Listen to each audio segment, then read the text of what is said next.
So the word ambolo, we say ambolo. All right, say it again. See, you can say it right.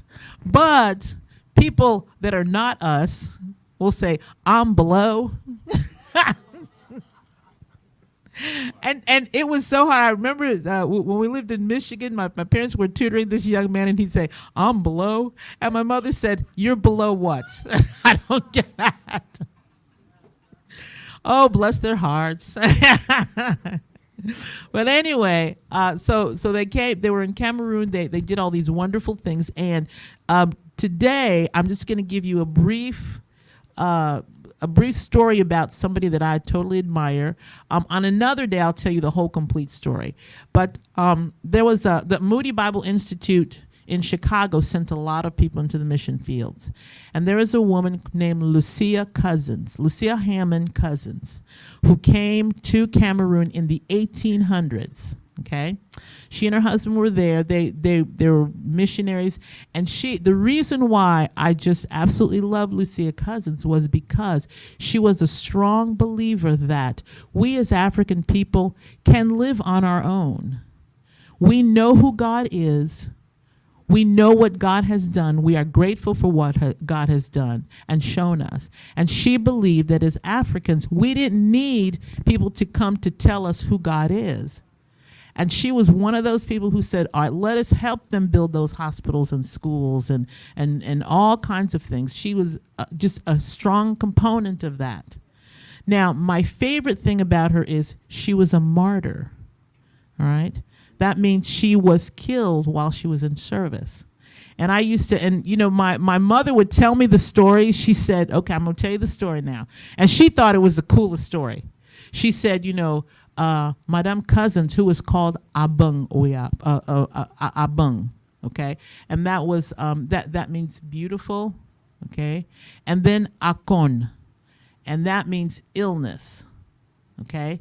So her name, as the Americans started to call her, was Akonabung, which means her only illness is her beauty. Okay, yeah, we're like we do. It's a Bulu thing. I just want to tell you. Yeah, that's my tribe, Bulu. Anyway, so everybody loved her, and in 1949, she really wasn't. She was a spokesman, I guess, for Africa, for Cameroon, and she truly believed that we as Africans really could stand on our own.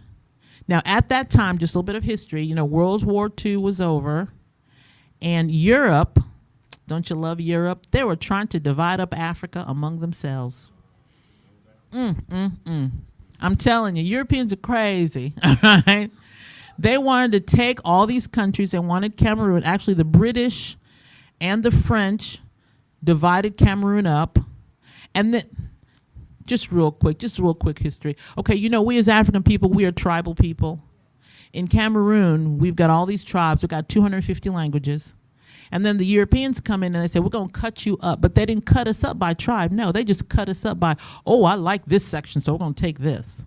So now you got people who are not in the same tribe, just all kind of together, mixing together. They didn't even take in consideration any of that stuff. They didn't take in consideration that as tribes, we have different customs and we do different things. They just wanted to mash us all together. Well, Lucia Cousins said, that is wrong. She said, you need to look at each group of people and say, okay, what do you do? How are you? What are your customs? Because I'm telling you, we're real different people, okay? It's like being from Mississippi and then being from California. You know, those Californians could not survive in Mississippi. Right? So anyway, she was really, really adamant about having African countries be independent. And she said, these people, just because they don't speak your language, doesn't mean they're not intelligent. I mean, and Lucia Cousins, I'm telling you, next time when I have a whole bunch of time to tell you, I'm going to show you. She wrote books. She wrote pamphlets. She started a printing press where my great uncle, worked at her printing press, so he knew her. In fact, y'all, again, next time we talk, it's an amazing, my family has huge connections with her, and that's why I love what she did. You know, she really believed that, and in one of her writings, she says, God's already here. We don't need to teach people who God is or who Jesus is. They are here.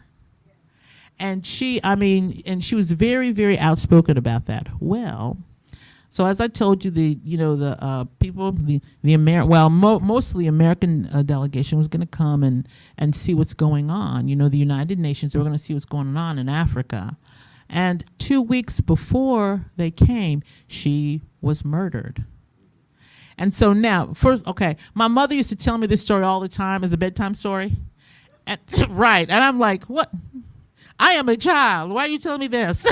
And my mother would say, because you need to appreciate where you're from and the people who helped you get here.